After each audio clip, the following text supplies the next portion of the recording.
This is the Tech Support Guy Show, episode 30 for February 20th, 2010.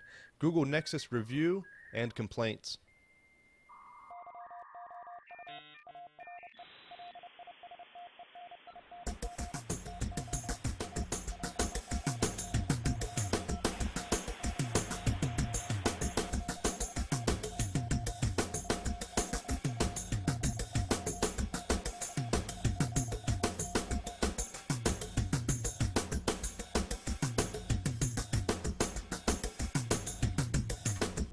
And welcome to the Tech Support Guy Show. I am Mike Cermak, known on the site as Tech Guy. With me today, again, is Glenn Cermak. And Glenn is you're a history teacher in Harrisburg, is what your real job is. He spends a lot of his time up there doing technology stuff, and he's in a bunch of committees. He's the official technology integration facilitator and trainer for his school up in Harrisburg. Yep. And what exactly does that mean? Well, what it should mean is that I get teachers to use technology in the classroom with their students, integrated into the lessons, things like that. Sometimes it means that I teach teachers how to create folders on their desktops because they are completely computer illiterate. So you're just trying to get the teachers to be able to use the technology that's there for them and move things Yeah. into the new. And we actually had you on once before, and maybe we'll have to do it again, talking about some of the things you're doing with that, as far as getting kids to use iPods and online things and Twitter, and hmm you're using all sorts of technology, a lot of stuff that more traditional teachers are trying to get banned from the classroom. You're finding ways to integrate it into the classroom and use it for good instead of distraction. Yeah. In the past year or so, I've managed to convince the district to unblock Twitter, unblock YouTube, things like that. So, What um, about Wikipedia? we have Wikipedia, and I I actually teach a session to teachers on how Wikipedia can be your friend instead of telling students, okay, we're going to do research, don't use Wikipedia. Right. Right, and there's some, and that's not the purpose of our talk today, but we'll have to get into that. There is some good and some bad with Wikipedia, and we'll just leave it at that for today. So what are we talking about today, man? I think we're talking about cell phones, right? Yeah, how about that? So for about 2 months now, you've had the Google Droid and the Motorola version of it. For Right. those who don't know, the way the Android software works, which came out from Google, is that they release the software out to manufacturers to be able to use on their phones. So Motorola and HTC and who else has been using their software? They're the only two that I really remember. Yeah, Um, I think they're the big I, I ones right now. There might be yeah, another I one think they that's take up most of the market. yeah, but other manufacturers can do it. Is the point? It's not something that's limited. And the other thing is, it's not a huge expense to the manufacturers, unlike putting Windows Mobile on their phone. So that's kind of Google's way of jumping in on top of Microsoft stuff. Um, so they just came up with a new phone about a month ago called the Google Nexus. And what's a little bit different about the Google Nexus as opposed to their other Droid phones is that it's actually being sold directly from Google. Which is a little interesting and a little controversial. Apparently, they've been having some support issues as a result of that. Google isn't quite into the direct sales area yet. But the Google Nexus is a neat phone. It's actually made by HTC, and it has that on the. I don't know if you can actually see that, but it has the HTC logo there on the back of it. And but it's No, I sold didn't directly realize from that. Google. And it's a nice looking little phone. I mean, you can see it's very thin. It's got a nice big screen. I forget what the resolution is on this thing. It's like 800 by 480 or something. I mean, it is sharp, and it's a great piece of hardware. It runs a slightly different version of the Google Android software than what the other Droids use, at least at this moment, as of today. And there are some advantages and disadvantages of that we're going to get into. Um, yeah, where do I want to start on this thing? So let me see if I can bring up a better picture here of split. I see Evernote. Yeah, I love Evernote. For anyone who doesn't already use Evernote, it is a neat platform where you can put notes in there and screenshots and pictures and everything else, and it synchronizes it across any platform. I mean, any platform. They even have it for my Palm Pre, my main phone, and there's only 1,500 applications for Palm Pre. They have it for Mac and Windows and Linux and everything. It's a great little application. So so let's talk about this Google Nexus a little bit. The Google Nexus itself, like I said, it's a great platform. It doesn't have a keyboard. Some of the nice things about some of the other phones that are out there that run the Google software, including the Motorola Droid that you have, is that it does have a physical keyboard. and you and Mm-hmm. I are kind of old-fashioned in that way, that we like having that physical keyboard. Yeah. Using the touchscreen keyboard is a little bit of a pain. Now, you had an iPhone for a little while, right? I had the first iPhone and then the 3G. I never upgraded to the 3GS, but probably had an iPhone for about 2.5 years. Right. And so what did you think about going back to having a real keyboard? I missed it a lot. I'll bet. Yeah, so that's one thing I miss on this, and I haven't heard any rumors that Google is supposed to be coming out with a version of the Nexus that has a keyboard. I think they're going to try and go the way of the iPhone and try and make everything touchscreen. Now, one thing Right. that is pretty cool on the Nexus, and I haven't touched Droid really, so I don't know how things work there, but generally speaking, in the Nexus though, is you have a voice entry you can use on any place. We have on the Android or on the Motorola Droid, you have voice search and like voice calling features, Mm-hmm. but from what I've read, the next Android update for my phone will include voice commands for any editing area. Right. Yeah, I think that's what they'll do, and that's what they've already done here. I was going to try and show it, but it looks like the wireless connection on this Nexus. I don't know if it's just me or what, but the audio. I mean the wireless connection on this thing's been really unreliable, and I don't know why that is. But whenever I'm and what I should also mention on here is that there's been a lot of problems with people using 3G, and apparently there's lots of pictures online of people with their Android phone and their Nexus phone sitting next to one another, and one will be on 3G with full signal, and the other one will be on Edge with half signal. Really? Yeah, so apparently that's a it's I haven't heard any official announcements or considerations on it, but there's been a lot of people with that complaint. Hmm. Let me see if I can't get this thing online because I'd really wanted to show some of the online features. That's really a bummer that. And the other problem with the Nexus phone is that it's only available through T-Mobile really in the States. It's available through any GSM. It's unlocked, so you can connect it, put in any GSM SIM to be able to connect to it.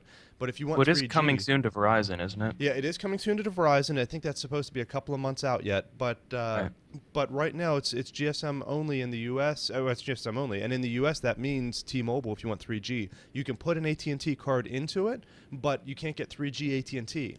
You can only get AT&T Edge, and I don't know Well, you what's. can't really get AT&T anything on the iPhone anymore, so that's the main reason I switched. Lack of service. Well, I'll tell you, I am shocked by the service from T-Mobile, and I'm not in a very populated area. It's not like it's Harrisburg here, but Right. Yeah, that's true. I have no service whatsoever from T-Mobile.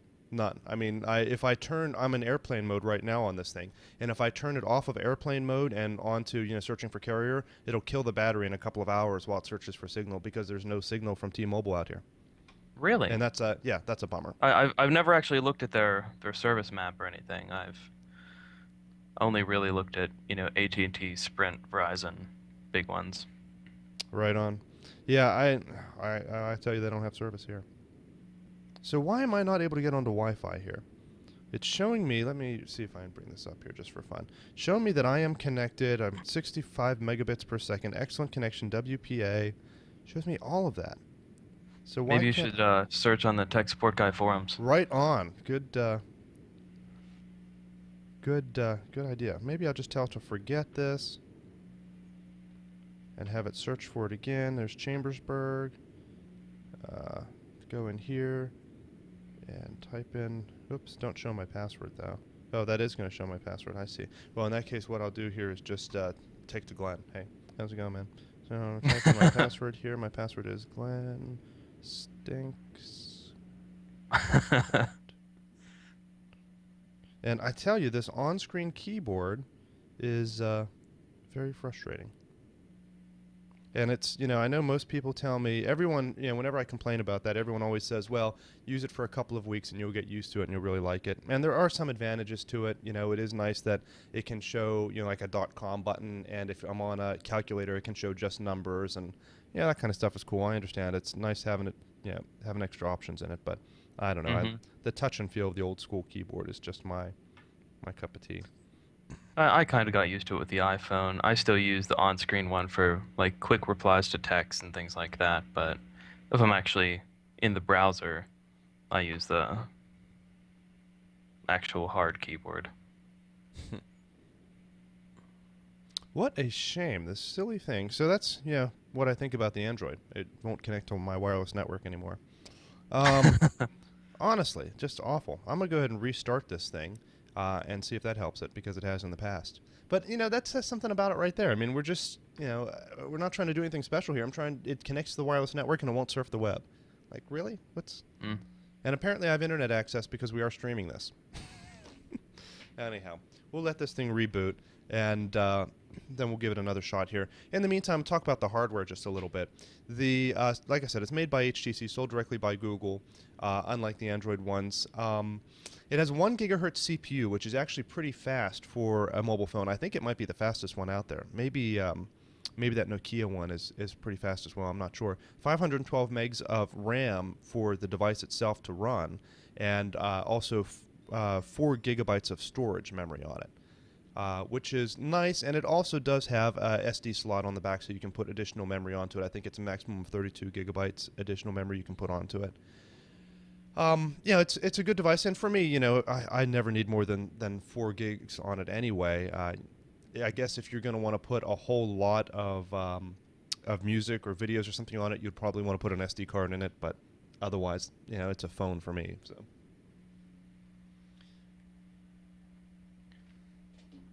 The camera is really nice on it. I can probably show you that even without my wireless working. Let's see here. Where is the camera on this guy? If I go in here and go to camera, it is a 5 megapixel camera. The nice thing about it is that it has autofocus, so it'll automatically, just like the new iPhone one, and it works really well. One of the applications I have on here is the barcode scanner. And it does have a little flash, by the way, too. It's an LED flash. It works, very well for a phone's flash. And one of the cool programs that's out for Android, has been out for a long time, as the barcode scanner. And this isn't specific to Nexus. This is specific to Android. And you can put a barcode behind it. It'll read that barcode and tell you what products, or figure out what product that is, and tell you what stores locally and online you can buy that product at. Yeah. Have you used that much? I do. I use it quite often, especially if, like, for example, I am a huge book nerd, Yes, you are. and I'll go to, Borders or Barnes and Noble or whatever, and I'll take a picture of the barcode of books that I'm interested in to see if I can get it cheaper on Amazon or something like that Mm-hmm. before I decide to actually buy it. And what do you usually find? Does it usually show up cheaper, or? Well, I and usually I don't buy too much in the store anymore. is that right? See, I'm Yeah. such I'm one way or the other. Either I'll order it online and have it in a couple of days, but if I bother going out to the store, I'm gonna pay the extra couple bucks and have it right now.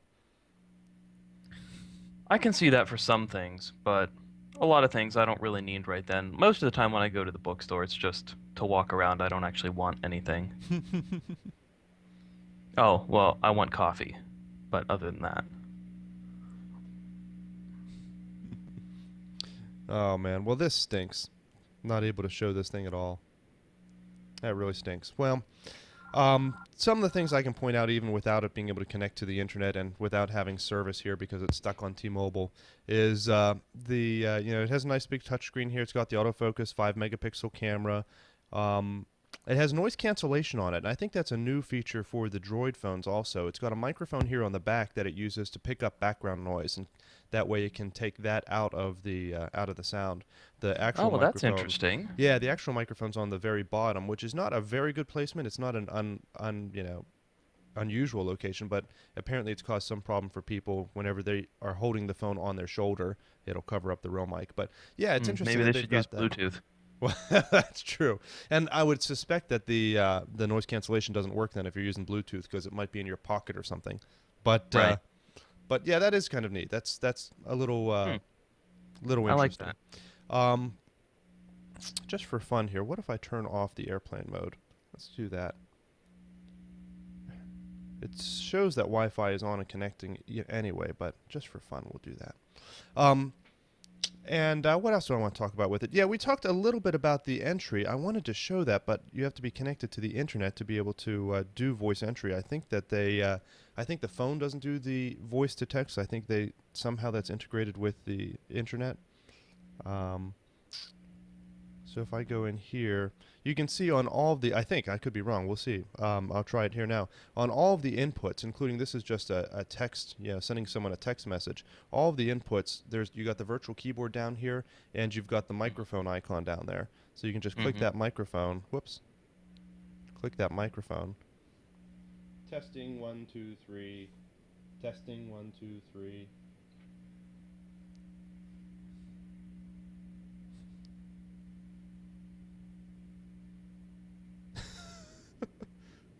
Couldn't connect. Yeah, that's what I figured. So it has to be connected to the internet to be able to use that, which is a bummer when the connectivity on this thing stinks. But it's a cool feature, when you're somewhere where you have 3G. Right. What else can I talk about with it? It's got navigation on it now. Do you have navigation on your Droid now? Yeah, it has turn by turn, Through Google Maps? which through Google Maps, yeah. Yeah. Which is nice because Verizon usually charges for turn by turn directions Hmm. on your phone. Well, that's kind of But lame. since it's already there through Google Maps, we get it for free. Anybody that has a Android phone. Well, and that's yeah, that makes sense. And what I was really impressed with is the directions on here, and of course I can't show you that either. I can't show you anything on this without internet. The directions on it worked really well. I was actually driving home. Oh, look at this! I might have suddenly just gotten a connection. Isn't that ridiculous? Apparently the GPS is picking stuff up now. But this has been a constant problem with this device for me. Is whenever I was in Long Beach, I had great internet connection on 3G. I didn't really use Wi-Fi much, but the Wi-Fi has been very spotty for me, and the 3G for other people apparently has been very spotty. I am in Chambersburg where I have full service. Full. They don't call it 3G, but full service on my well, not quite full up here, but on my Palm Pre. I thought I was showing that, but I'm not. And this thing has no service whatsoever. It says emergency calls only. And I guess I can't blame that part of it on the phone. That's really a problem with The T-Mobile. network. But there's look at that data connection lost retrying. But really, like not able to connect to Wi-Fi now. Like, come on, dude. Yeah, that's a little Ridiculous. extreme. I'm very upset about that. But that's cool. Now, one thing that I thought was weird about this, and I suspect it's the same in the other Android versions, is that there's no pinch zoom, except maybe in pictures. But you can't do pinch zoom on web or in maps and so on? You have to use a little zoom Well, button or double there tap? is pinch zoom in Google Maps on Android now. Hmm. Um, I think I downloaded the updated version maybe a week or two ago, I and wonder. there is pinch zoom in it now. Do you And think they'll add that to the browser? well, see, I don't even use browser anymore. I downloaded a Oh. free app. It's Dolphin browser. It's very similar to Firefox. It allows tabbed browsing and all sorts of stuff, and it has pinch zoom. Huh. I don't know if I can show that Oh, you on know what? my little camera or not. You're right. I must have gotten an update for this since I installed it too. Because the wireless doesn't work on this device, I can't show any map. But if I do a pinch zoom in, you can definitely see that it's doing it in the map. There must have been some update that was installed that did that. I guess you're right. But so what do you use? Dolphin browser? Is that free? Yeah, Dolphin browser. Yeah, yeah. I'm a big fan of it. Like, here, I don't know if this is actually going to show up on my little camera. Where is my camera? There we go. I'm trying to bring up my live one so that I can see it in real time instead of the delayed Ustream. There's my Skype. Okay. So I guess you can sort of see that. And it does allow for Uh-huh. pinch zoom within the browser. This is some article about a rhino on CNN. But um, I like having tabbed browsers. And there's also a little thing down in the bottom corner where you can touch, and it has you can program it to have gestures like if I swipe my finger to the right, that it goes forward one page. If it swipe it to the left, it goes backwards one page. I'm So big into instead of having to, gestures. I mean, it's so natural. yeah, and you can program the gestures however you want, whatever you want the different commands to be. You can program a gesture for refresh and things like See, that. I use a lot of gestures on the Palm Pre that has things just for switching applications and so on, and it works real well. So it's looking like, I mean, since third-party apps are using pinch zoom and now Google has put it into the Google Maps, I'm assuming that it's coming for the rest of Android. Mm-hmm. Yeah, I would hope so. I mean, it's something that people are just so used to. I mean, instinctively, I just as soon as I got this thing, I started pushing buttons on it and trying to do pinch zoom. I was like, what, really? And they do have the double tap, so you can double click to zoom in on something. So if Right. I bring this up here again, if I'm looking at Google's page here, I can double tap to do a zoom in. Oh, I guess maybe not on this screen, huh? Huh? Maybe if it's not a mobile screen. So I just connected to, interesting, a non-secured wireless connection, a unencrypted connection, I should say. And now apparently I have internet. So maybe it just has a thing with WPA connections. That's something I'm going to have to investigate a little bit. That's kind of interesting. So, Yeah, mine doesn't do it on the uh, mobile web screens either. yeah, that makes sense. Let me do a test here with the voice again. Tech support guy.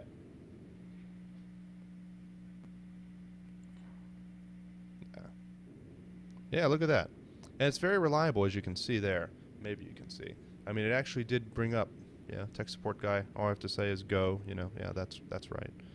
And it'll go out and find it. So that's pretty cool. And like I said, you can do that from any place where you would be able to use the on-screen keyboard. You can just click that little microphone button and be able to speak what you're looking for, which is nice for me because I am not a big fan of using the, what was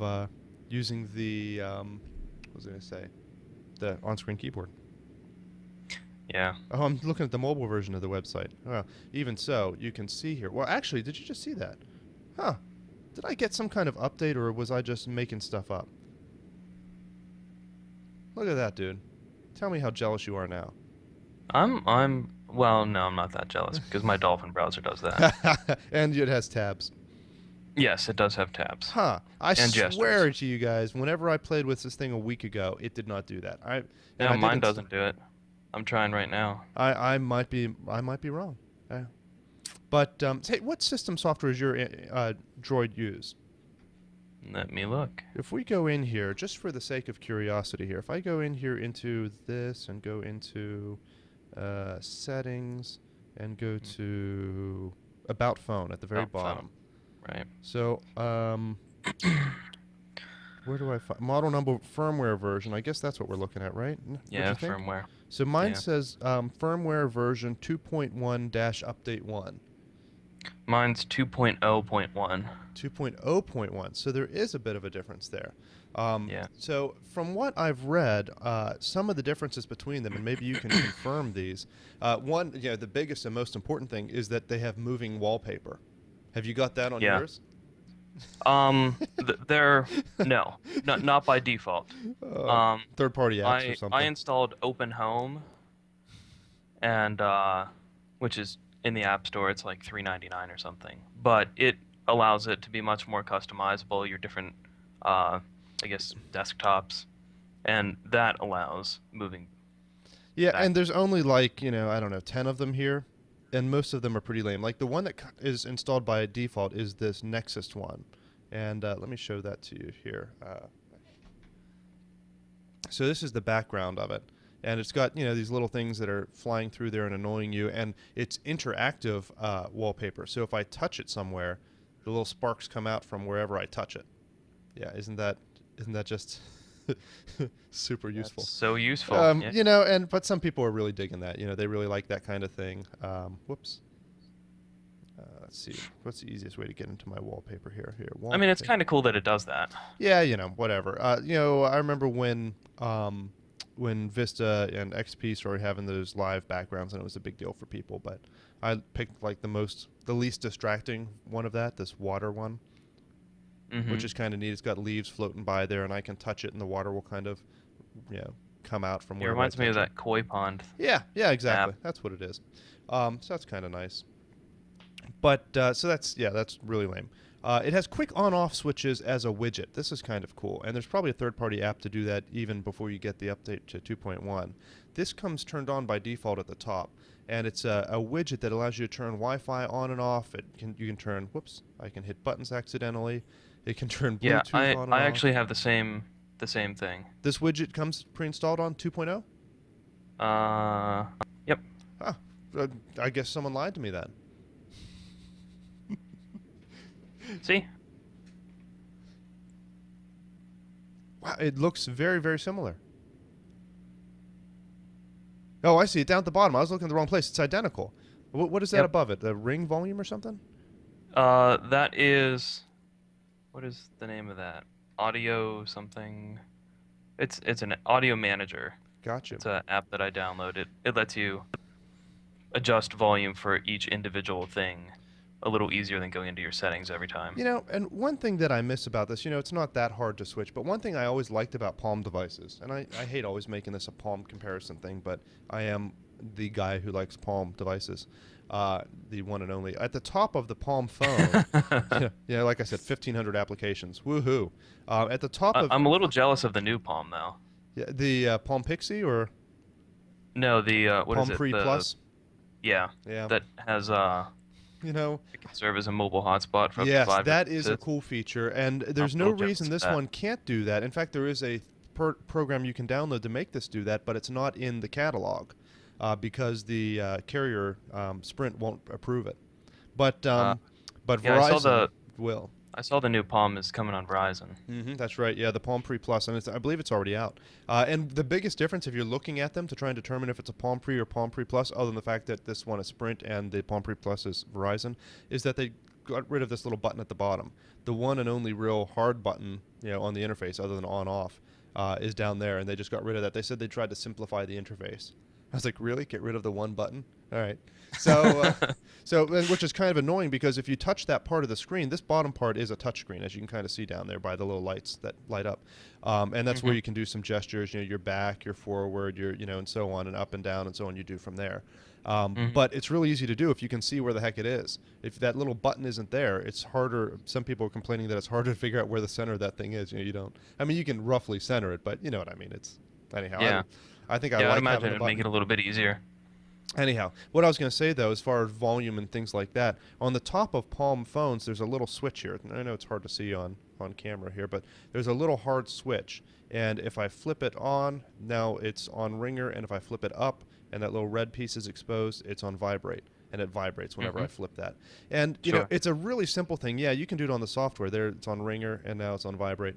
And it's a really simple thing. And I just think that if every phone were that easy, because it's so sweet when I walk into a meeting or I walk into a movie theater or I walk wherever, I can literally not even have to pull the phone out of my pocket. I can just flip that little switch. I can feel it with my finger.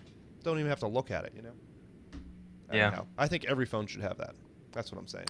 There's an app, I don't recall the name of it, but there's an app, I don't know if it's available for iPhone or Palm Pre, but I know it is for Android, that actually uses your GPS, and I could set the GPS location for my school, and Right. whenever I read about that. arrive That is at that really destination, it turns my phone on silent.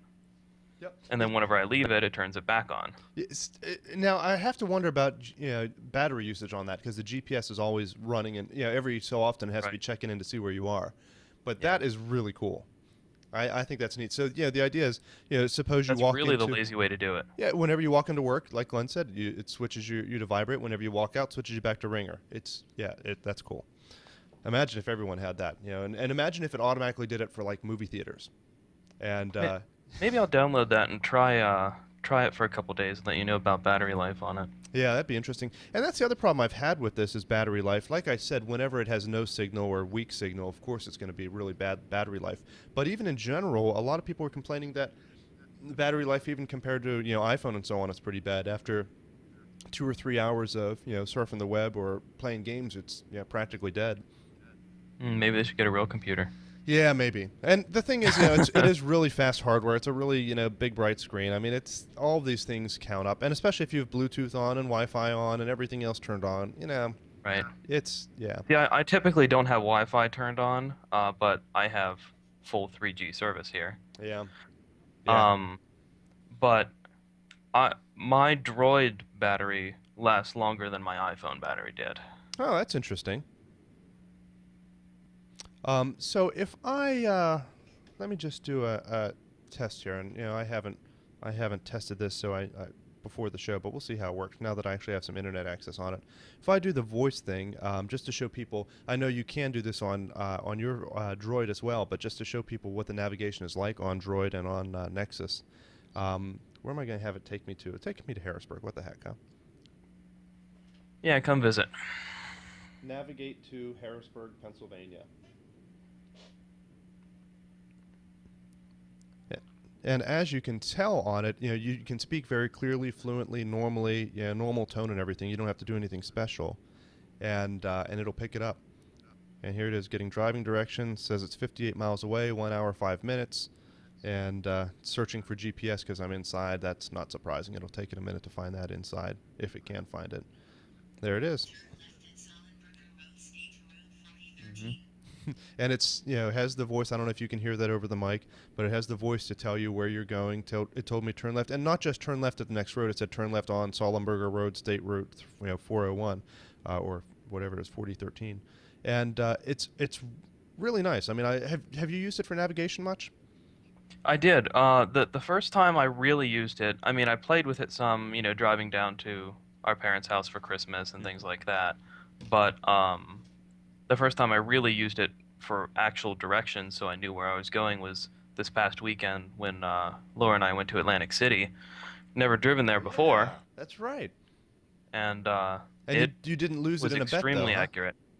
No, Yeah, I was no, really happy thankfully with it. not. I used it on my way back from the Dulles Airport down in D.C. To get back home, and it worked great. I mean, it was really dead on, and yeah, you don't need a separate GPS if you have that on your phone. I completely agree. It's extremely accurate. The only other big differences that I've heard about between the Droid and the Nexus, or the 2.1 version of the Droid is probably the more precise way to put it, is one other thing is that it's got 5 pages for your icons instead of 3, as I understand it. Right. And that's actually why I got that application Is that a open hub. problem? I was looking at it, I was like, as you can see here, and I don't use this thing very hard, but whoops. As you can see here, not using that page. I'm not using that page. I was like, I don't need 5 pages, really. But, I have 5 pages. Here I can actually show you that. There's my main page, uh-huh. You got some and widgets there, man. yeah, I can go this way. I do have a blank page there. Or I can go back to my home, and I can go 3 over from that. So I actually have 7 pages Oh, man, now you're because of the showing me up. open home. How, But by default, it doesn't. By default, I can only have 3, like actually built in. Without downloading a third-party app, I only have 3, mm-hmm. Gotcha. and I use 5. So Well, and that's the neat thing and that's the other thing about Android as opposed to a lot of other platforms is how open for development it is. I don't think that there are applications you can get for iPhone that allow you to do that kind of thing. I don't think they allow that level of integration and that level of, modifying the I system. don't think. No, Did you? I don't And think they they're allow it so to be that freaking protective. I customized. don't know if you heard the big news. Speaking, this is supposed to be about Android, but kind of speaking about phones in general.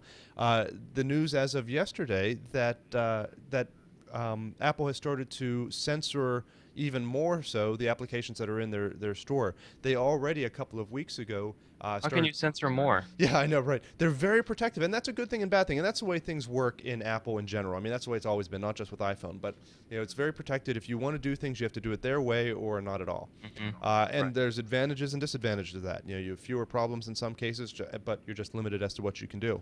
A couple of weeks ago, they limited applications that have the word Android in it, which I thought was interesting.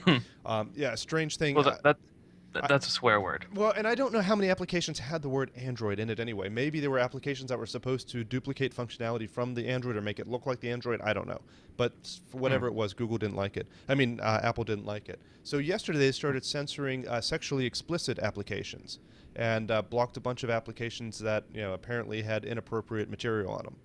But a lot of these applications had been in the App Store for weeks or months, and Apple just now decided to pull it, which has got to stink if you're a developer. If you spend a lot of Yeah. time and you have thousands of And customers or especially if you whatever, kept, yeah, and if you kept updating it and right? Yeah, and then all of a sudden, without warning, Apple's like, see you later. It's just a hmm. lot of And control. in order for it to even get in the App Store, they had to approve it at some point. Right. So now they're changing their mind, and a lot of people are criticizing them for the kind of hypocrisy there, because you go into the App Store and you can download rated R movies that probably have a lot worse stuff on it than. Right. Yeah, that's very true.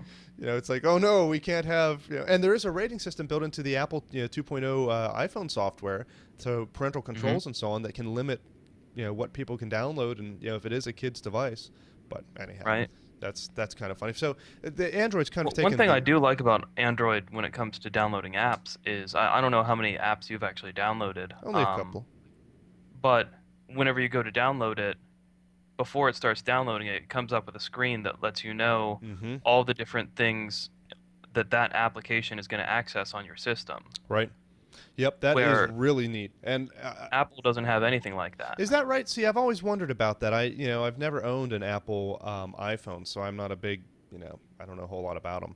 But I've certainly used them a lot, but I haven't owned one. So it doesn't warn you if it's going to use location services or anything like that. No.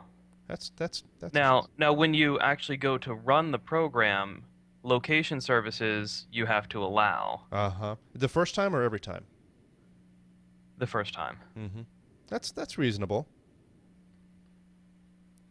Now, But I like knowing that it's going to access different system settings or right, absolutely. So if I go in here into the App Store and I'm going to try and pick something that will have, well, first of all, I'd like to pick something that's free, but I'd like to pick something that'll actually use some different things. Like if I go to the text message thing that I use is called hand sent. Hand Sent, One word. Yeah, HANDCENT. and here's someone in the chat room's talking about the on-screen keyboard as well. And one thing that frustrates me is that you can't use, you just have to turn it the right direction. But in some things, especially on the iPhone, you can't use the landscape version of the touchscreen. What am I Right. typing? And Hand what? Hand HANDCENT. one word? Yep. HANDCENT. ENT. Weird. Hand sent. All right. I do like on the Android. It seems I thought I found one application or one place where I couldn't, but maybe it's just because I was turning it the wrong way. You can only apparently do landscape in this direction. But anyhow, so I want hand sent keyboard or hand sent SMS. Probably SMS. SMS. Yeah. And it tells you, and what's neat about this works just like the App Store for Apple. They give you the description of what it does. They give you the reviews of people who really liked it and really didn't like it. You've got, view more applications from this developer, flag it as inappropriate. If it's an Apple application, you got to block that. And usually they'll give you screenshots of the application as well. I guess this one that doesn't really apply for. I'm going to hit install down here, and look at that. I got all kinds of warnings before I can install it. So this application has access to the following. Your messages.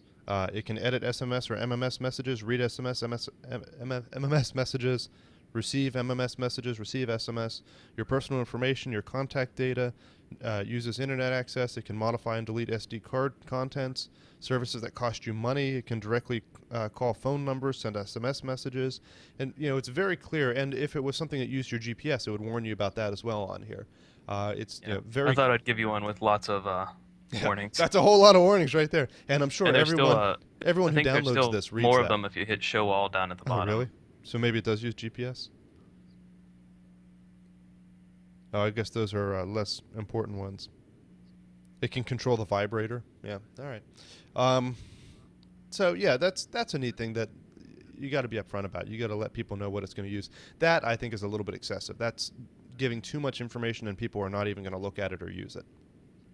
But Oh no, I hardly. what I they mean, need is if I download an MSS or an SSM or SMS, I can't talk today.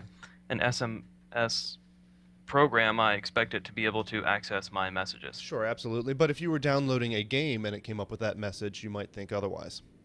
Right. Yes, People have to that's use a little bit of sense, so that's a good thing.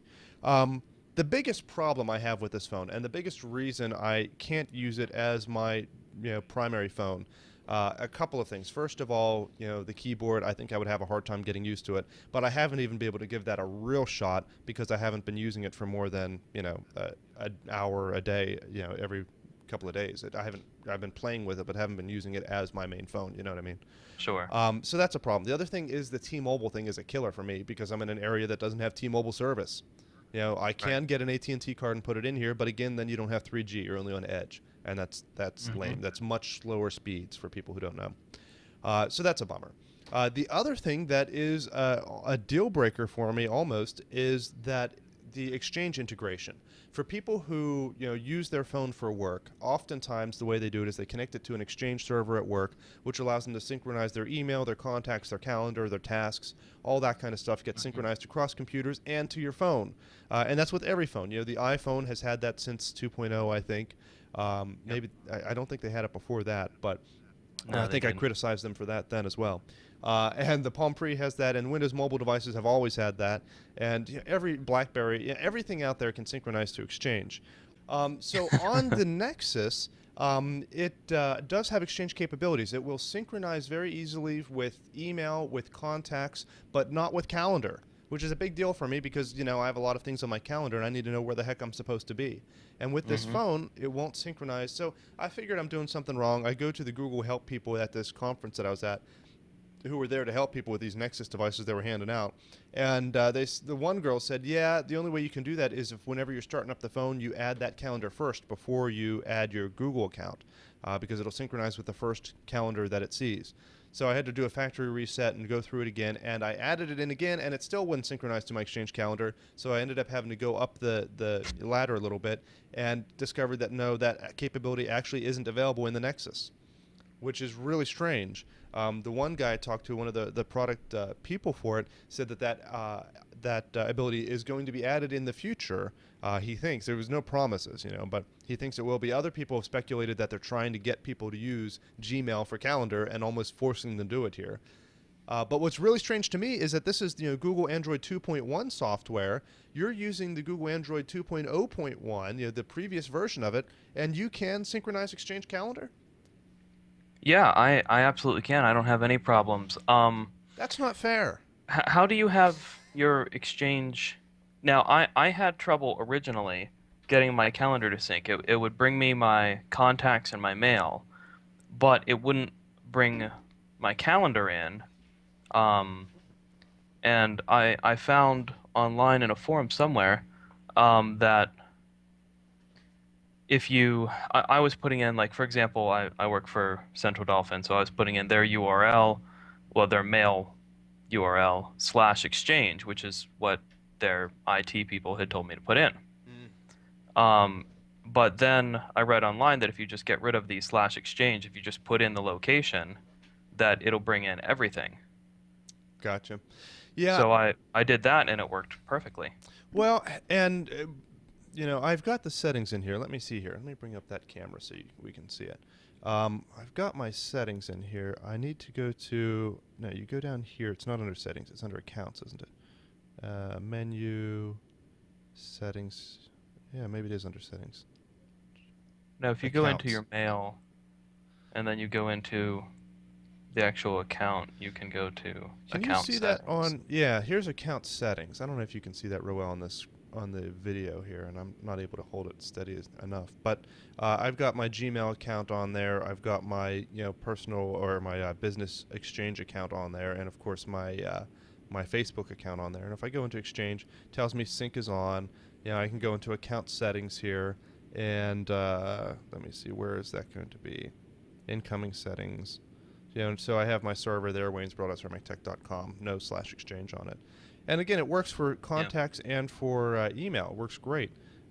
Push works, everything else works fine for it. And what's interesting is right here is where I would expect to see the option. I've got account settings here. I've got sync Yep. contacts as a checkbox, and there's no sync calendar. Well, It's that's just, weird. yeah, there's just not an option for it. And everything I've read online and talking to the Google people, that's just not available on the Google Nexus right now. Now, there are ways Now, around it, is of it course. just the Google Nexus or is it Well, Android? 2.1 I release. believe it is Google. I believe it is Android 2.1. I think you're exactly right. Now, the Android 2.1 software is available only on the Google Nexus at this moment. Right. Presumably that's going to change, and maybe one of the things holding it up is that because they don't want to, force you to update to 2.1, and then you're going to lose that ability. That would be really awesome. People would love Yeah, that. I'm not doing that. Mm-mm. So that's a major issue for me, and I think for a lot of business users. There's ways around it. There are third-party applications you can get. The one that I have on mine here is called Touchdown, which is I heard of that. yeah, it's a couple of bucks, and it doesn't really what it is just a third-party application. You can go in here. And be able to look at, here's my calendar and so on. Oh, it's not going to let me do it because my free trial expired, but I have to pay for it now. But it will do it. It doesn't synchronize it into the calendar of the Nexus. What it will do is just give you an interface, as you can see there, where you can see it in their program, which kind of stinks. Yeah. Now you can also, as I understand, and you might know a little bit about this, download an application that you can get that will synchronize it with a Gmail calendar. So you can download this application to your computer and run it, and as long as your computer is running, it'll synchronize items out of your Exchange calendar onto your Gmail calendar and vice versa. Right. Yeah, I do have that. But I on my Droid I can access my Exchange calendar directly. Yeah, and that's on the Um, 2.0 software. right. It's But I also bizarre. downloaded the program that Google has that will sync your Outlook calendar to a Gmail calendar. Hmm. That way I can easily share my calendar with other people outside of the district because we can't share our Exchange with anybody that doesn't have a district account. Hmm. Sure, that makes sense. Hmm. That way I can share it with Laura. She can add things to my calendar. The next time this program runs, I have it running every half hour.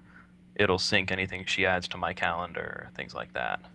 Yep. And so, and that's a way you can do it, and that'll work. But it's you know not the way it ought to be. You can't get pushed appointments. It's got to be synchronized, like you said, every hour, or I'm sure you can set it for every Right. 5 minutes if you want. But it's just a lame way of doing it, and that relies on that computer to be running. What you've got that installed on some computer, right?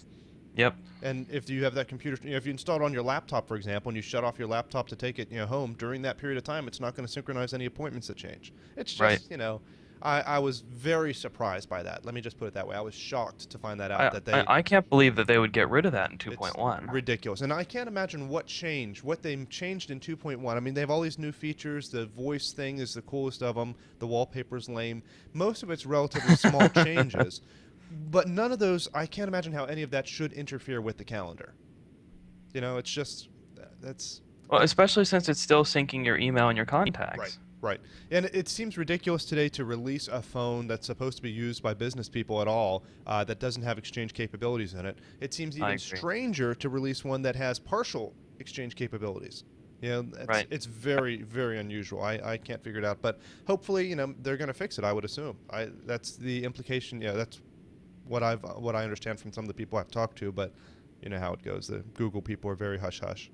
They're not Right. quite as bad as Apple people, but similar. So what else we want to talk about with these devices? I want to mention Google Goggles a little bit. It's not specific to hmm Nexus. It's been available for Android devices for a while now. It is a cool program. Have you used it much? Do you want to talk about it a little bit? I haven't used it very much. I've used it, but I mean just to, play with it. I haven't actually found real uses for it. Yeah, it's been pretty much the same for me. I've played with it, and whenever I was in Long Beach, it was awesome to use outside. Let me Mm. explain it a little bit before I get into that. So for those who don't know, what Google Goggles will do is basically it allows you to take a picture of something, and it will try to identify that item for you. It'll try to do a Google search. Instead of being able to do a Google search only by typing in something or by hitting the microphone button and speaking to it, you can do a Google search by taking a picture of something. Examples they use are products like a Coca-Cola can or something like that, or landmarks. If you're at the Bay Bridge or the Eiffel Tower, you take a picture of that, it'll search for it and identify it. Things like that. I did use it in Atlantic City just to play with it, and I took a picture of Caesar's Resort sign, and it brought up the Caesar's website. Uh-huh. Right. That's kind of neat. And what I think is really useful that they're going to integrate more into the mapping, I suspect, is that you can use it in kind of a video mode. That if you go into Google Goggles and you hold it up in front of you and you're facing these different buildings, it uses a combination of your GPS location and the Google Maps data to be able to show you underneath each business as you face the phone at it, their name, and you can click on that and get their hours and reviews and things like that. Which is really useful if you're in a city where it has that kind of data. So, when I was in Long Beach, I could, So you'll have nothing. right, exactly, right. And that's the problem with living in the middle of nowhere in Pennsylvania. You got no service, you got no, I might have a couple things. no street view. Yeah, well, I said middle of nowhere, Pennsylvania. You're in the middle of somewhere, Pennsylvania. So that's a difference. Right, gotcha. So anyhow, that's a neat thing that they're going to keep growing on, and their plans are to be able to have things so that you can take a picture of an animal and it'll identify that animal, or a picture of a leaf and it'll tell you what type of tree it came from, things like that. I think there's a lot of possibilities there. I'm kind of excited about that ability. Right. The other thing that they demoed that I don't know if you've played with this, Google Translate. It is fun. I have had fun with this Google Translate program, and it is free. You can download I have not tried that. I know you can get it for Android. I know it's not specific to Nexus. It has a ton of different languages in it. If I go in here, translate to and from, you can pick. I mean, you've got you can see here a huge list of them. We've got detect language, which is kind of cool. If you don't know what language they're trying to speak to you in, it'll try and figure it out. You've got Albanian and Bulgarian and Chinese and Croatian and Czech and Dutch and English and Filipino, and I'm skipping a bunch here. German, Greek, it's just a ton of them, and that's down to G. So if I skip down here to the bottom, the last one is Welsh, Vietnamese, Ukrainian, Turkish, Swedish, Swahili. You never know when you're going to have to need to speak, you need to translate. Swahili. Yeah, Swahili into Vietnamese happens all the time. You never know. Yeah. So you got that ability here now. And what's also neat is on the screen here, right now it's doing English to Spanish. You can hit this little button here to swap it so it's Spanish to English. So you can actually use it as communicating back and forth to someone. And of course, the neat thing is, as with anything that has the virtual keyboard, you've got the microphone icon down there so you can speak to it. So if I click here and say, where is the bathroom? I had to think of what my thing would be. So I asked it, where's the bathroom? It's working. And it comes up and types in the top, where is the bathroom? And I can hit translate, and it comes up, donde está el cuarto de baño. And what's neat, of course, is it also has text-to-speech. So it'll say, ¿Dónde está el cuarto de baño? Oh, great. So I don't even need to know how to speak the language. I know, right? Isn't that awesome? It will just speak it for me. I want to hear it say that in Swahili. Oh, okay. Let me see here. So I'm going to click here. I'm going to say, instead of English to Spanish, do more. I'm going to go from English to Swahili. And apparently, where's the bathroom? Sounds like this. Silence. No? Did I click it?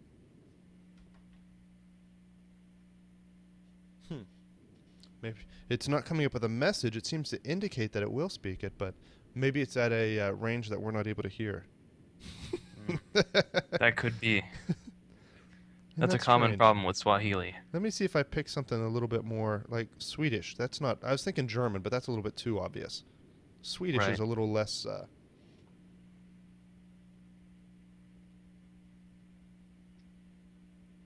Nope, it's not going to do it. I don't think I muted Maybe it. they only have it for certain languages. And that wouldn't surprise me too much. Obviously, the text-to-speech would have to be written. I mean, the way you speak every language is so very different. But Right. what does surprise me is that if they don't have that conversion available, that it doesn't tell you it. It ought to come up with a little message that says, might have to hit translate again. Oh, thank you, chat. Chat says try hitting translate again. I will. What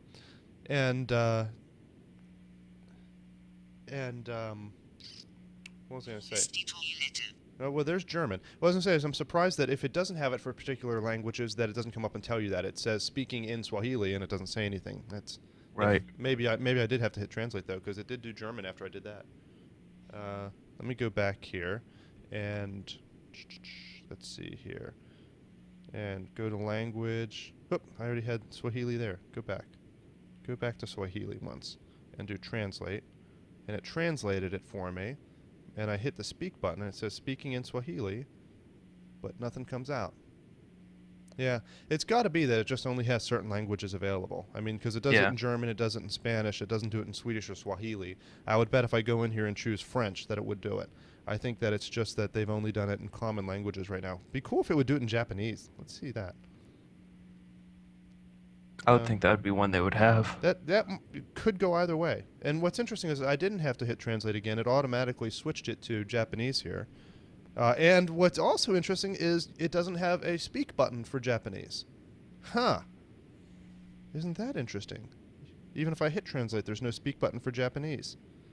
See, now that's that's how I would expect it to look if they haven't recorded it yet. That's right. Or they haven't. Not that they're recording each one. Well, but yeah. I understand that that's not what you meant. But just to be clear with people, it is a program that's creating it, obviously, which is why it sounds like a robot. What was I going to try? French, just for the sake of proving our point. Yeah, and again, we have the speakers there for French. Yeah, and it spoke it in. Yeah, and you can adjust the speed of it. That's very fast French for me, at least. Any French is fast French for me. So anyhow, one thing that's really cool with the Google Android, we were talking about a little bit before the show. We're talking about Google Voice. And for folks who don't know, Google Voice is a system, it's a website, basically. I don't know how to describe it. It's a service is what it is. It's a service where you sign up for it, you choose a new phone number. For example, I have a new phone number I chose through Google Voice, and then you can have it call you wherever you are. So you give Google Voice your cell number if you want, your home number if you want, your work number if you want, wherever you want. And if someone calls that number, it can ring any or all of those devices depending on whatever stipulations you've set out. Whenever my wife calls me, it'll ring all of those phones and let me pick up wherever I want. Or if Glenn calls me, it can go directly to voicemail. However I want to set it up per contact. Right, I can do that. It's a really neat thing. The problem, of course, with Google Voice is that whenever you call someone, it's giving them the caller ID of whatever device you're using. So if I have a Google device, Google phone number I want people to use to call me, but I call them from my cell phone, obviously they're going to get that number on their caller ID instead of the Google Voice number. Does that make sense? Sure. Yeah. I know you understand it, but that's kind of the problem with the whole thing. So if I call them from home, that's fine, but then people will automatically call you back at home instead of using the Google Voice number where I might want them to reach me on cell phone now. Well, you could always just block your caller ID, right? You could, but then people don't answer. Yeah, that's true. So I know I don't. What you can do is you can call your Google Voice number and type in your PIN number and hit 2 to make a call, and then type in the phone number you want to call, and it'll call them from your Google Voice number. But who wants to go through all that? It's a pain. So what's really cool with Android devices, including the Nexus, is that you can add your Google Voice account to it, and whenever you make a call from it or send an SMS from it, it comes from your Google Voice number, not from your cell number. Yeah, it's integrated right into the phone, which is neat. For a lot of systems, I suspect for iPhone, and I know for Palm Pre, there are third-party apps you can download that will kind of sort of do that, but it's not integrated at the device, at a low enough level, at the operating system level. And on the Android, they've done a really great job with that. I was very happy to see that. Well, and I believe that the iPhone and I'm assuming the Palm Pre have access to Google Voice now. Right. Well, and even if there but isn't it's more of a web-based. That's just it. Even if there's not an application specific to your phone that makes it a little bit easier, there is a mobile website you can go to through Google Voice to be able to do the same things. But it's just more convenient if you can have it integrated into it. So, I don't have to do anything special on here. If I go in here and say make a call, literally all I have to do is go to the normal phone application, make a call, and it's going to call it through Google Voice. It's just, it also has this Google Voice menu. I probably shouldn't show this on the screen too much, but where it's kind of visual voicemail. You can go through here and see it, and it has done speech to text to be able to translate that stuff and show it on the screen so I can read my voicemail instead of having to listen to it. And you can click on any one of those then to be able to listen to it if you want, or you can click on any one of those to return the call, and it'll call them from your Google Voice number. Really cool. Really cool. Yeah. I dig that. So anyhow, that's the Android stuff. Anything else we should mention that I didn't add? No, I don't think. I mean, I've been very, very happy with the Android. There's no way I would ever switch back to an iPhone. Although I must say I do really, really miss having my iTunes. Yeah, I can understand that. See, for me, and I think for a lot of people, I don't think I'm alone on this one. For me, I rarely synchronize movies or music or anything to my phone. Usually, and maybe that's just because the Palm Pre has a really crappy media player. But Well, it's not so much that I use my phone as an iPod or anything like that. I mean, I have an iPod that I use for a music player. But what I liked was, like programs like Shazam, what is Shazam? where you've never Oh, I used know. That's Shazam? the music identification thing? Yeah. Gotcha. So, I like being able to, like, if I hear a song that I like, I can go on my iPhone, I could go ahead and go into iTunes and purchase the song, and then whenever I get home on my laptop, it's I there. see. You don't miss synchronizing so much. You miss actually having iTunes on the device. Right. Yeah. Gotcha. Now, on the Palm Pre, I hate having to always compare it, but that's the one I know. On the Palm Pre, you can use the Amazon Music Store, and I thought I saw that on this device Yeah. as well. Yeah. That's what this uses, the Amazon MP3. And I hate to say it, I really like the Amazon MP3 store, partially because it's straight MP3s. You don't have to I download agree.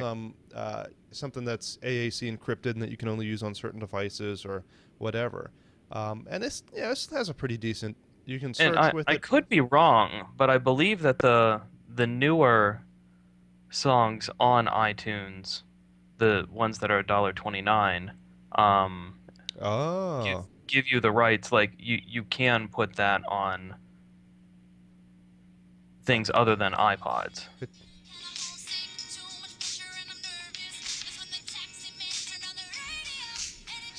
Interesting choice of songs.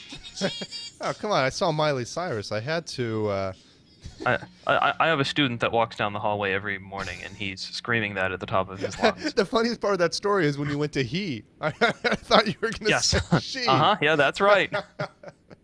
Oh. But so it gives you a free preview of it, and you can click the button to purchase it. That's pretty awesome. Yeah, I'm real happy with that. Oh, this is probably your favorite song. I didn't even see this one on here. Can I get a preview of that? Is that can I preview it? I think you can preview anything. I actually, that song's not bad. I like it better than Miley Cyrus. Honestly, I don't mind the Owl City that much either. A lot of people, it seems to be very diversifying their style of music. People either really hate it or really like it. There's not any in between. But Yeah, anyhow. I agree. So, and that's the first time I've used the MP3 store on the Android, and that works great. I mean, It does. It's just I have everything in iTunes. that's the thing. Well, and that's the problem with having everything in iTunes is then you're stuck with it because you got that AAC encrypted stuff. You can put it on an iPod or on an iPod or on an iPod. Right. It's cool.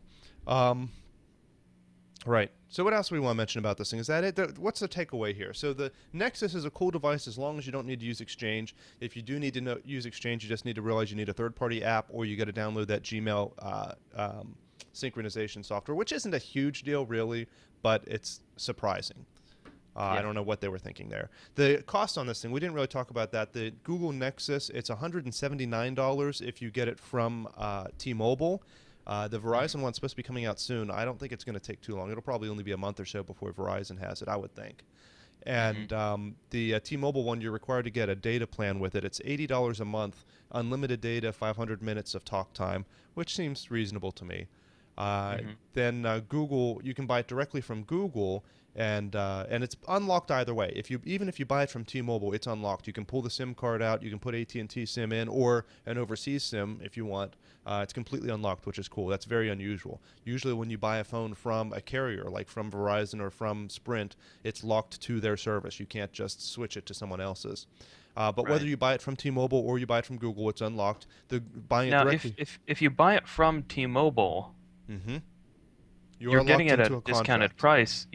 you're still locked into the 2 years. That's right. You've got a 2-year contract Okay. at that $80 a month, which is why they're giving it to you so much cheaper. From Google directly without a plan, without a contract, it's $529. So a big difference. And Yeah. actually, some people were talking about buying it from T-Mobile for the $179, paying the $200 early disconnection fee, and actually getting it for $379. Yeah, there But you go. Google made a statement saying that anyone who terminates too early will be charged the full price of the phone. So, and yeah, just something to be aware of. I don't know if they can actually pull that off unless it's in the contract somewhere, but I just thought that was interesting. That is interesting. That's good thinking. But but for this type of device, I mean, it is a full-fledged smartphone that does everything most people would need to do, and it doesn't have the sexy factor that the iPod does. I mean, the iPhone does. I don't think the interface is nearly as well crafted as the iPod is, or even a lot of other devices. I that are will out say there. that the iPhone OS is very, very user-friendly. Their user interface is beautiful, and I think a lot of other devices have some better user interfaces than what Android does. Android, to me, looking at it, looks like a programmer developed it. I mean, it wasn't a graphic user interface person who designed it. It was programmers that designed it. And maybe that's going to change. I mean, Apple has been around for a lot longer. Maybe in the next generation. Windows is changing their. Oh man, are they ever? They are making a huge I was change. looking at I watched the video of them talking about it over in, what is it, Spain? Right. Yep, that's right. At the some kind of mobile phone conference there, and it's based kind of on the Zune interface, which we all know has taken off so great. But Right. Yeah. Much success there. well, I figure they might as well use that user interface for something.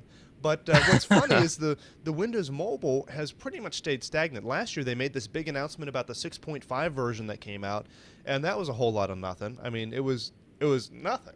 And so this one is actually a major change in the user interface. What worries me a little bit with that one, and we talked about this a little bit in the chat, I mean in the forums as well, Tech Support Guy, it looks to me like it's almost a front end to the same old operating system. Whenever they went in and had to enter in information, the field that came up that said, whatever it was in their demo, enter your password, or I forget what, there was some kind of text field that came up, and it came up exactly the same way it did in the old version of Windows Mobile. It was the same lame 2D button and text field, and that worried me a little bit. The only difference was that it was a black background instead of a gray background, but otherwise it was the same font, same layout, same 2D, exactly the same. So I'm worried that this I'm worried this new interface is really just an application that is your new home screen, and everything else is still exactly the same. I thought it was interesting that in their little demo they showed pictures and video and music. They didn't show calendar, they didn't show email, they didn't show anything that already exists, and I'm worried that that's because it's the same. So we shall see. I hope not. I hope I'm wrong. Hopefully they did a complete remodel on it, but I'm suspicious. Yeah. I hadn't even thought of that. Yeah, well, I've used Windows Mobile for a long time, and I loved it, except that I think they made the same mistake. I've never used Windows Mobile. And I think Microsoft made the same mistake that Palm did, and they just got too comfortable with their market share. And they sat back and said, well, we don't need to innovate anymore. Everyone's using us. Whenever Palm had the, Palm Pilots and the Palm Trios, they were huge for a couple of years, and there was no competition. I mean, if you wanted a decent Windows Mobile phone, you were going to run the Trio, 700W, or you could run the Palm version of it, Trio 700P, running the Palm software. I mean, they had the market sewn up. And and if you wanted to have exchange synchronization, you had to use Windows Mobile, Windows Mobile phone. So Microsoft had nothing to worry about. All of a sudden, Apple starts pushing people. Apple jumps into the market and says, "Hey, look at this! We got a beautiful device. Yeah, it didn't do exchange right out of the box. It did a couple. And you got BlackBerry and right. Well, BlackBerry I think is kind of doing the same thing. Their interface hasn't really changed in the last 10 years either. But yeah, but they still have the business world. Yeah. Well, and what, a year or two ago they finally decided that touchscreens might work. Try something new. Those might actually be catching on a little bit. Who knows? But this internet thing, it might take off. But so I don't know. I'm not thrilled about it. It's good to see innovation, and that's what we need. We need this competition. We need there to be a Google Android, and we need there to be a Palm Pre, and we need there to be a Windows Mobile, and we need there to be an Apple iPhone, because then people don't get too comfortable. People continue to innovate when there's competition. Right. I mean, yeah, it's nice to have competition from the economic standpoint that you don't have a monopoly charging whatever they want. But more important in the technology field is you need that competition so people keep innovating. And I'm glad to see Right. that. Like how you were wanting the pinch to zoom. That wouldn't have been there before the iPhone. That's probably true. Yeah, some people might argue that point. I know that there were some applications that were starting to use pinch zoom early, but Yeah. Apple made it popular, no doubt about it. Yeah. Everyone knows how to use it because they've seen it on an iPhone. Right. Awesome. All right. I can't think of anything else that I need to mention on this. Any other really awesome applications on the Android that people should know about other than goggles and the barcode thing and Shop Savvy and so on? I use Evernote a lot, Yeah, Evernote is cool. and no, other than that, there aren't any that I make regular use of. Mm-hmm. I mean, I use Facebook all the time, but it's Do you probably use not. do you use an application for that, or do you just go to their website and use a mobile? It comes with well, the Droid did anyhow, came with Facebook for Android already installed. But I imagine that some phones you have to download it. It is a free app. It is from Facebook, but coming from the iPhone, I'm extremely disappointed. Facebook has not put nearly as much time, effort into the Android version of it. It doesn't have an inbox. It doesn't have notifications. Oh my. It doesn't have things like that. You need that. And for almost any picture that you try to view from somebody's photos, it opens in the browser.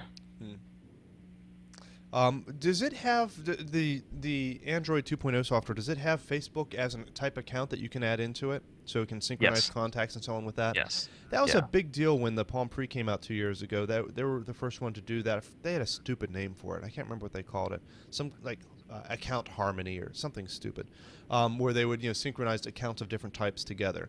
And I was really surprised. I didn't know that Android did that, and I think that's something that people would probably be interested in if they knew that it was even out I there. actually have mine turned off. Why is that? Because it confuses people very easily. What kind of people? Like you and Dad. Oh, yes, it did Don't that. have the same name. Actually, on mine, I am confused with that because people should know I'm a junior. I'm Michael Cermak Jr.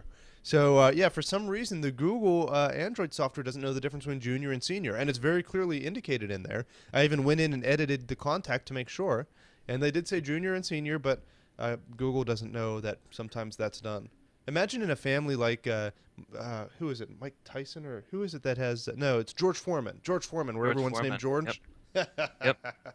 Google would think they're all So- one person. I had to actually go in and change it so that you're Michael Jr. and he's Mike Sr. And that was enough differentiation? Yeah, you guys are Oh. separate now. But, yeah, that's... But when it was syncing to Facebook, it was taking your profile names, which both of you are Mike Cermak. Uh-huh. Right, that makes sense. So I need to change my name on Facebook. Or just turn that off. I think that one might be easier. Yeah. Well, I like it, and I don't know. I need to try it here. Whenever with the Palm Pre, for example, one of the things that I like about synchronizing the contacts is that, yeah, it's neat that you can look through your contacts, and I've updated, email address and phone number from people if they change it in Facebook and, have it marked to share in Facebook with their friends. And that's pretty cool. I like that. I also, one thing that I really like is kind of silly is the picture. So that whenever you call me, even if I don't have a picture Yeah. on my phone of you, then it will... pulls your Facebook It shows your picture. Facebook picture. Does the Google Right. Android do that? I think it does. Yeah. Yeah. Yeah, it does. That's I really do like that. It seems like a silly thing. I almost hate to admit it, but I like that. Yeah. All right, awesome. Well, thank you very much for jumping in here and experimenting with the new video podcasts. You were a great test rat here. Hey, no problem. It was fun. And I've used Skype plenty of times, but I've actually never tried the video part. is that right? And I've by only and large, seen it done on Oprah, man. is that right? Does Oprah use it? I don't even know. Oh, Oprah uses Skype all the time. I wonder why. I only know that because Laura watches Oprah. Yeah, sure. Yeah, that was a good save. all the time. So if people want to find out more about you and the type of technology stuff you're doing in the classroom and so on, where should they head? Well, my main site, glenncermak.com, It's my blog. It has links to my classroom website that shows things that I am actually doing with the students, and I also am fairly frequently trying to post to that different things, not necessarily technology, but education related topics. Mm-hmm. Yep. And of course, they can also find you on Twitter as Glenn Cermak, if they can spell Cermak. For those listening on the audio, Cermak is Cermak, and Glenn is with two N's. So would Oh be yeah, good call. yeah, right. So his would be twitter.com/Glenn Cermak, GlenCermak, and his website's the same, glenncermak.com, I try to Glenn. keep things simple. Yeah, right. If only people could spell Glenn or Cermak, you'd be all set. And That's true.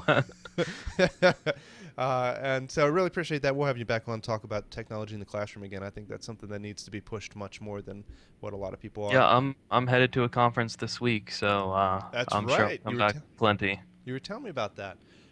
So that's wonderful. People who are interested in the podcast here, and for those who are listening in the live chat, you can download the podcast from iTunes and also from the website. If you go to techguy.com or just go to techguynews.com, that'll take you directly to the page where you can download the previous episodes. You can go to the show notes where we'll have URLs of things that we've talked about, including the URL for Glenn's website.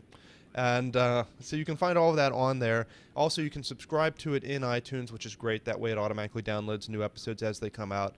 This episode will likely be released both as audio and video. So if you're watching it one way, you may want to subscribe the other way as well. If you've always subscribed to the audio, now would be a great time to start checking out the video. Also, we record this live, and which was very exciting this time, being the first time with the video.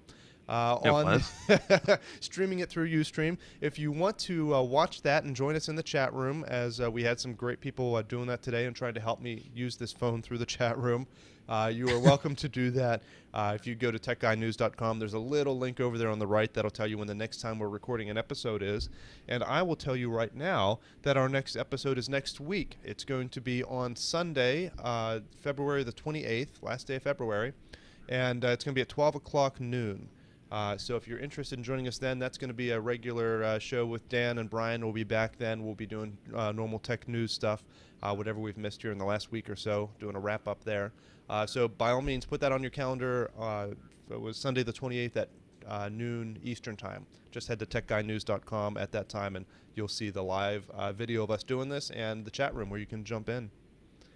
And I think that's about it. Thanks a lot for joining us, and thanks again, Glenn. Appreciate you coming in. Thanks for having me.